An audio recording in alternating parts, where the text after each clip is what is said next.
Ladies and gentlemen, it is time for game number 3. This time we're on Xel'Naga Cavern and Artosis. I think that we have seen the power of the Protoss through mouz.HasuObs today. Boxer has really been shut down on his drops. He had some great plays in the last game. You know, the cloaked ghosts were certainly quite awesome. They did severe damage to the energy of those Archons, those High Templar, forced them to morph into Archons. But ultimately, HasuObs just knowing when to flip that switch, go into his opponent's base. Once the production was gone, there is not much that Boxer can do. Now we're on a little bit different map, Xel'Naga Cavern, Artosis. Enlighten us, please. Let's have an Artosis minute. Let's talk about this map, because one of the things that all the Boxer fans out there are thinking is, okay, he's got to win the next 3. So how's he going to start here on Xel'Naga Cavern? Well, you know, there's a few ways to go about it. Of course, there's 3 ways to get into the natural of Protoss, and well, they're kind of choked off. So a good Protoss player that uses his force fields well should be able to block that stuff. So if I were Slayer's Boxer, because you know, he actually showed great macro last game. In fact, he made one mistake of going to the bottom left of the map, to which HasuObs made the perfect counter to, which is a very hard decision to make on both counts. So he made this tiny mistake that lost it. So if I was Slayer's Boxer and I wanted to come back, I would focus this game on getting a well-timed planetary fortress at that gold base. That's such an important area to hold on to on this map. In Terran versus Protoss, just hold on to that gold base and kind of be like an octopus. You know, have your tentacles going out from that gold, always run back to the planetary for defense. And being a much smaller map, I feel if he plays a similar game, he's going to be in a much better position than last time on Tal'Darim Altar. Yeah, so commenting on just a couple of things that you said there, you know, again, HasuObs being very proactive with pylons in his base that are going to be able to spot some of those medevac drops. Now, the one thing that's going to be different about this map from the last one, and it's actually something that your friendly neighborhood observer Hotbid pointed out during the break, is that, you know, Boxer really did overstim to try to make up the lost time. He went for that expansion like you mentioned. He realized what was happening, and then when he actually got to his base to defend, he had stimmed so many times to get there quicker. Now, once you take that gold in the middle with that planetary, you really can swing side to side at a pretty good accelerated rate here for the Terran. So I agree with you. I think that's going to be key here. We do have a probe in the back as HasuObs going to put one back in the third behind the rocks, but of course that does give you the ability to warp in here on the high ground and protect your pylon. So a really great placement if he wants to do a little bit early aggression. Indeed, and without doubt, this is going to be, once again, Nanowaw's 2 gateway pressure build. 1 Zealot, 1 Sentry, and 4 Stalkers, followed by a command center. And, I mean, against what Slayer's Boxer's doing, that is a great build. You know, he's just going to have a bunch of Marines in a bunker, and HasuObs is going to be able to walk up, Guardian Shield, and maybe take out that bunker, maybe take out some SCVs that come down to repair it. But he's going to be dictating the game from there. And that's a great position to actually be in. Now, will he continue sending units up there and try to give a light contain to Slayer's Boxer, slow down his expansion? Maybe, maybe not. But that's something that Slayer's Boxer is going to have a pretty hard time dealing with, considering he has no Marauder tech yet. Yeah, absolutely nothing. In fact, a reactor on that first barracks, second barracks, and the factory now going down. So yeah, that is a little bit different from how we've seen him start out. No active scouting here. First Marine will go out. He's just going to patrol the front ramp. And meanwhile, the Nexus goes down here for our Protoss player. So yeah, very, very interesting to see what he's going to go with. We've got a robotics facility going down, another pylon as well. So possibly switching things up there, Artosis, just based off of what he saw. I was trying to see, you know, he just knows about okay. He actually scouted the bunker. That's what occurred. So he's like, oh, this pressure, you know, I could go up there. I might be able to break the bunker. He might get SCVs down there quick enough. But I'm just going to make the Nexus instead, because that bunker shows that you're being passive, that you're defending, that you're a little bit scared. And, well, that's a great choice by HasuObs. Now, Slayer's Boxer, if he randomly had decided this game to go for a 1-base stim timing rush, he'd actually just roll HasuObs over in about a minute. But it's a good read by HasuObs that turns out to be completely true this time. All right, well, we've got probes transferring over. We'll see this expansion go up over in Boxer's base. We want to see the starport. We are seeing the add-on for the factory go on as well, and they will switch spots to get those medevacs out. Again, another great pylon put down here for HasuObs on the east side of the map. That pylon will just do the greatest scouting, and I love to see Protoss actively doing that. We're going to have our Marines split out just a little bit, as we are going to have the command center floated over as well. And this second base of HasuObs is looking mighty pretty. Warp gates are opening up right now, those that just completed. First observer's out. He'll be able to see everything going on. Actually, second observer out. First observer's already in his base. Great. He's doing Slayer's Boxer being very smart, taking that out a little bit quicker this game. Doesn't want DJ Wheat to be annoyed, and picking up 2 medevacs full of Marines. Will this observer see it? He flies over a pylon, so HasuObs already knows, oh, you want to do drops again? Okay, I gotcha. So he should be putting some stalkers up into his main base immediately. I want to see him attack through the middle when he does this. Like, I would love to see something like that. I mean, just look, we talk about this wide open area here at the natural. We've got the stalkers over in the main base, and this is something that he's done in all the games. He's moved his stalkers over. We got a few sentries and a couple zealots here in the middle. More zealots are coming in, but that's not what is going to happen. Stalkers moving around, they're like, I know there's a drop. I know I saw some medevacs, but again, Boxer just sort of, I guess, jettisons the idea. He says, forget about it. Another observer going down there. Great by Slayer's Boxer, keeping those. Good eye on that. And, of course, with the Colossus coming out, that means he's going to have to stop the production of those to get another observer out if he wants it. So, good move there by Slayer's Boxer. You know, I got to actually agree with your decisions over Slayer's Boxers. No doubt about that. I feel like he should have pushed a little bit more already. You know, he's invested in this early stim. He's 4 stalkers in the main base. Why not go and try to at least burn some energy off of those sentries? Slayer's Boxer scanning that natural now of HasuObs, and I think he just barely saw that Colossus before the scan went away. So already HasuObs sitting tight with Colossus out. Thermal Lance is about half done, a little bit more so. More gateways on the way, more Colossus on the way, and it looks like HasuObs is just going to go for a very solid unit composition and a third base a little bit quicker than Slayer's Boxer. Or maybe a lot of it. He hasn't even started his command center yet. Yeah, he hasn't, and we are going to have a little move forward. Marine will stim, try to get a good idea what's going on. Do we have Colossus? Yes, we do. As that armory actually let him see a little bit more than he probably should have, but that's okay. It was a little Terran peep show there, or Protoss peep show, rather. As we have him moving back, there's the command center going down in the tasteless secret hallway, and then, of course, we will have that move to the third. But he took out the rocks at the gold, and I kind of like your idea about, you know, making this area that it's going to be nearly impossible for the Protoss to move through, but it looks like he wants to take that back third first. We have a lot of pylons in the back here for HasuObs as well. So will we see these medevacs going back out again and possibly just trying to take out some of these random pylons around the map? I'm not sure, but would love to see it. Yeah, I mean, HasuObs right now, he has enough vision. The more vision you have as a StarCraft player, even if no one goes through it, it's going to put you at a nice ease of mind. You're going to know, okay, nothing is coming down the right side of the map, and just that much information alone gives you a strong advantage. You have a ton of information then.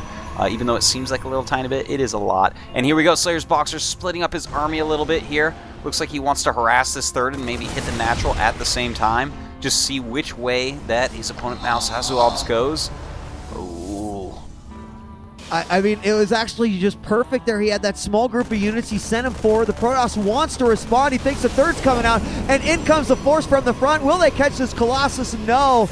The timing could have been a little bit better. I know that Boxer wanted to move through. He's going to have one Marine that's like, haha, I made it. Wait, where's the rest of the dudes behind me? It didn't happen. And you could see that Boxer was really focusing efforts to split up that army, do some damage. We have a drop in the back. He will take out a pylon. So he is focusing the attention of the Protoss all around, and I think that's what he needs to do here, as we are going to have that command center going over to the gold, Artosis. Your wish is being granted. Well, thank God, because if it wasn't, I feel like Boxer would just lose too much ground. You do not want for Protoss to have free reign up there, but there is a drop in HasuObs' base. Oh my God, very nice drop timing. These force units are on now. Look at this. Looks like he may stim and attack the third base, as well as units do get drawn up here to take care of this attack. And there we go, Slayer's Boxer. Oh, but red dropship gets taken out at the same time. We do have an attack at the third base, and will he be able to take out that Nexus? Barely not. Does turn around because those Blink Stalkers are so quick. And I tell you what, if HasuObs did not have Blink right now, this game would be completely different. That Nexus would be going down, and that other dropship would have made it out alive. Yes, it would have it. Now he's going to turn around when he has just enough units blinking away. Now the Colossus and Zealots join up with him. And do we have Planetary yet? No, we don't have Planetary at the gold. There it just starts, and he will have a few more units. Oh my gosh, perfect time to attack. He's going to go for it. He sees it morphing right now, but will he be able to do the damage? No. We have a lot of SCVs getting taken out, and the medevac goes down. Beautiful force fields keeping his opponent from attacking directly on, and now he's going to have to cancel the Planetary and float away. Boxer, wow, taking some of these advantages, and unfortunately his opponent just kind of turning the tables on him, as he is definitely being sort of directed by his enemy. He is, and I tell you what, man, during all that drop harassment, Slayer's Boxer's multitasking was fully taxed because it would only take 3 clicks to make that into a Planetary Fortress. If he had done those, he had more than enough time to have a Planetary up. That wouldn't have happened. He'd be mining from a gold base right this minute, have mules down, have more SCVs, have more health on all of his units. The world would be a better place for Slayer's Boxer. 3 more clicks, and he just did not manage to do it. But we do have the Nexus going down at the third base for HasuObs. Oh my God. Well, that's a good way to come back after messing up from those 3 missed clicks. Yeah, I like that a lot. In fact, looks like Boxer are just going to try to take this middle position once again. Now we're going to have the Planetary up this time. No way that it's going to get taken out. That third going down, though, that will hinder HasuObs. Just take a look at the mineral. Of course, all the probes have been moved back here, but the inside the main, it's really slim pickings up there for those probes. And down on the bottom, we've got some fairly rich fields, but not really. He needs that third up. We've got a pylon in the back that's been spotting, so eventually he may take that one as well. And just the amount of mules at the gold, there is just going to be this massive increase in the Terran's economies. We can see there hovering 2,300 of income coming in, and now we have HasuObs. Is he going to move around and go in for an attack here? I don't know, but we're starting to get to that level of the game where, one battle can decide everything.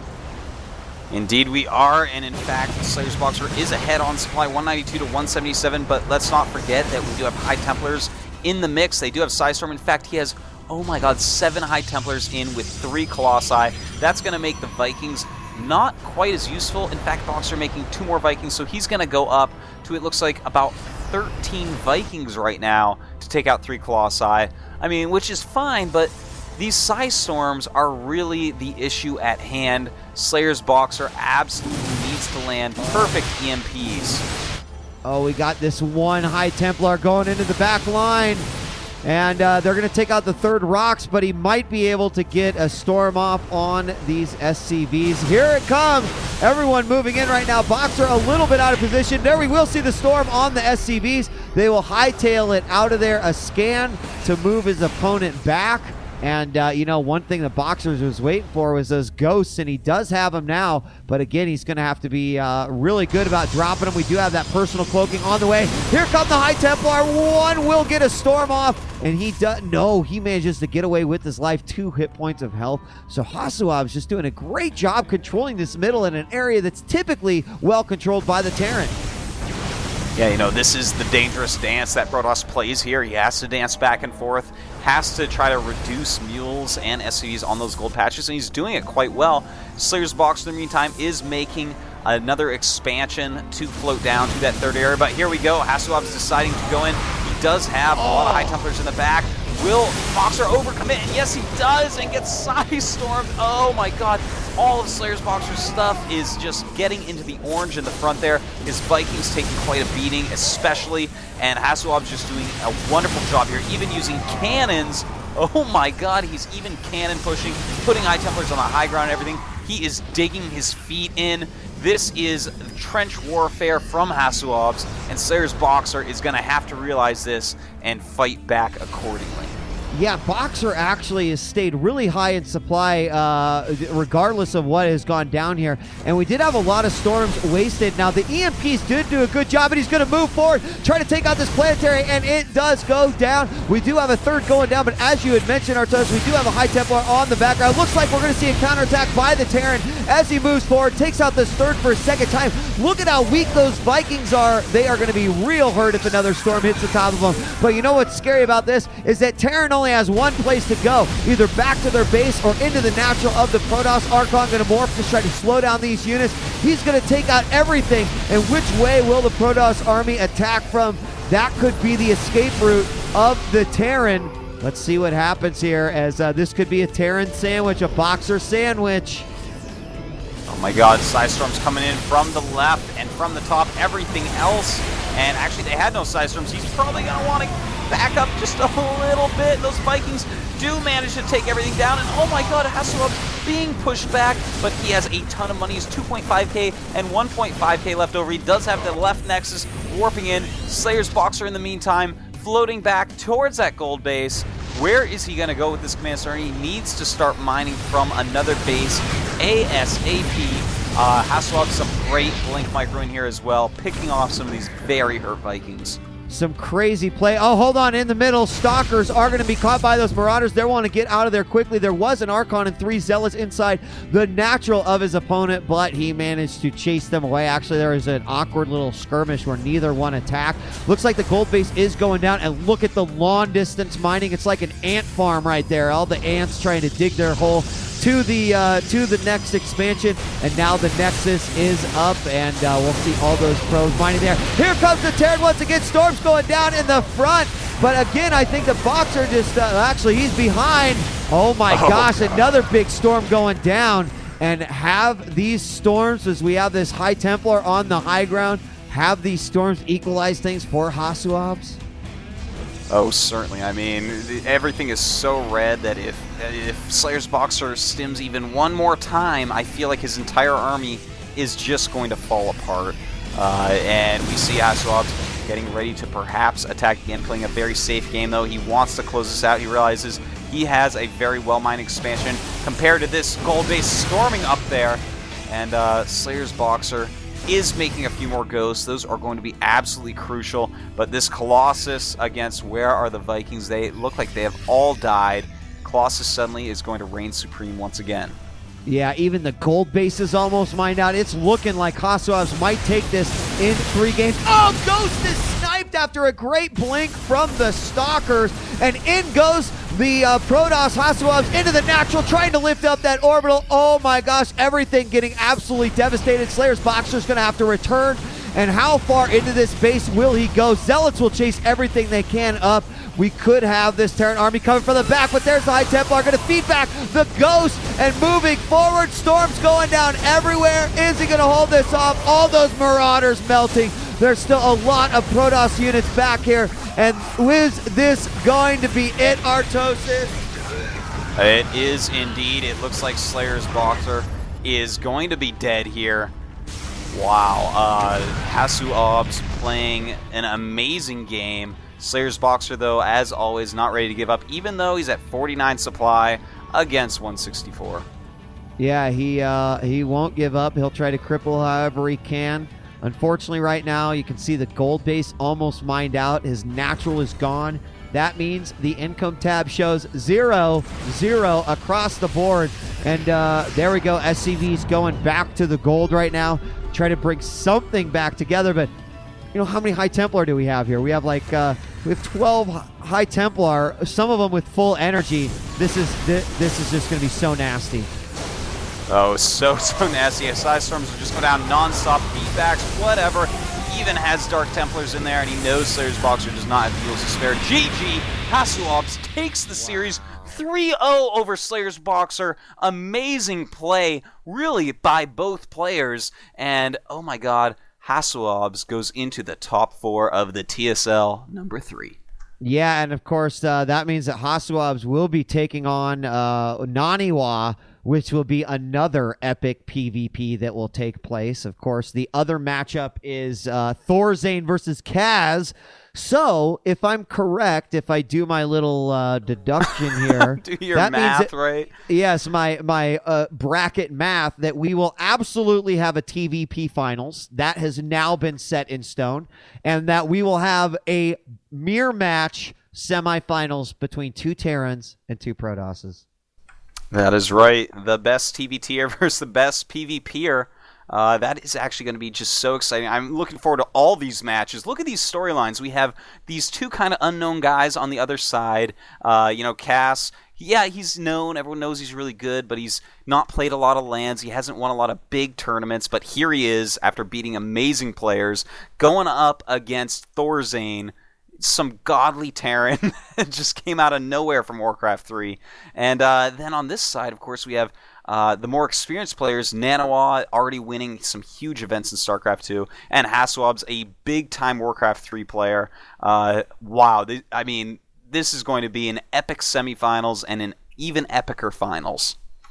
You know, the other stat that I want to point out, Artosis, that I think is just absolutely mind-blowing, is that this whole TSL was built upon the TL Opens. Of course, they started last year, and these weekly events brought a lot of great excitement and action, but really also became a portal, an open window, if you will, for new players to demonstrate their skills and show that, hey, guys, you may know about these guys and all the Koreans, but we're out here too. And every single player in the semifinals made it into this tournament by qualifying through a TL Open. And that, to me, is absolutely awesome. It means that every single invited player has been eliminated, and the 4 guys that spent their Saturdays, their Sundays, fighting through 9-10 opponents at a time are now here as the last men standing in this competition. That is pretty awesome. And, I mean, that is when you deserve it, man. When you really put in the time and the effort. No free rides here in the top 4. And they have shown that, well, maybe these are the guys that'll get invited next time. Yep, exactly. Making some names, getting their fan clubs on teamliquid.net. These guys are 4 guys that you could not discount, and it will certainly make for an exciting semifinal and final outcome. I cannot wait, Artosis. I'm so happy to be a part of it. And what we do have coming up is next Saturday, of course, there's going to be a break.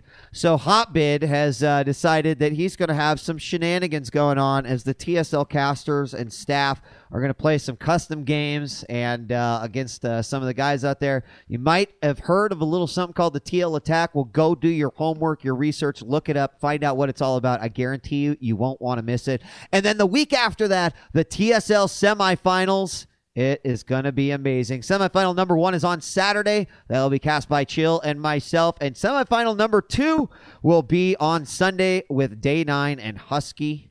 Don't forget to check out teamliquid.net for more details and PokerStrategyTSL3.com.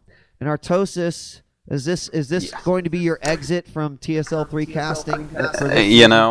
As much as I love to wake up at 2 a.m. to do this, I do have to work on the GSL and try to play some StarCraft myself and watch about 1 trillion VODs from all the tournaments out there. So this was my one little weekend throwback. I had to do some TSL. Probably my favorite tournament over the last 4 years or so since the first one. It has been a blast, DJ Wheat. I could not have been happier than to pair up with Chill and yourself. You guys are awesome. Yeah, let's not wait another 2 years to do it again, okay, buddy? All right. I'll make you wake up at 2 a.m. next time, though. Hey, that's okay. I already wake up at like 2 a.m. to watch your guys'. So, what's up now, Artosis? Oh, I Come feel at like me, a total bro. douche. All right. Well, guys, don't forget, check out gomtv.net. Subscribe to the GSL. Check out Tasteless and Artosis and all the great stuff that they do over there. We really love what you guys are doing. You deserve everything because you guys are really making this accessible to the outside world. Thank you, Gom. Thank you, Tasteless. Thank you, John. Thank you, Artosis. And don't forget, you can follow Artosis at Artosis on Twitter, me at DJ Wheat, and, of course, Team Liquid at Team Liquid Net. No TSL next week, but a special TL attack. And then, of course, TSL3 will resume the following weekend. We will see you next week, sir, on gomtv.net for the GSL May. Good luck. Been some amazing matches. I know we could probably yap on for like hours about some of that stuff, but yeah. I mean, we don't have Thorzane on it, but we do have some other amazing players, so definitely do tune into that. Do tune in. Guys, it's been my pleasure here, Artosis. Thank you once again. Love casting with you. Thanks to all the guys that tune in and the gals, of course. We appreciate you. We will see you next week for a special TL attack, and the week after that as the TSL 3 continues. On behalf of myself, Team Liquid, staff, and Artosis, peace.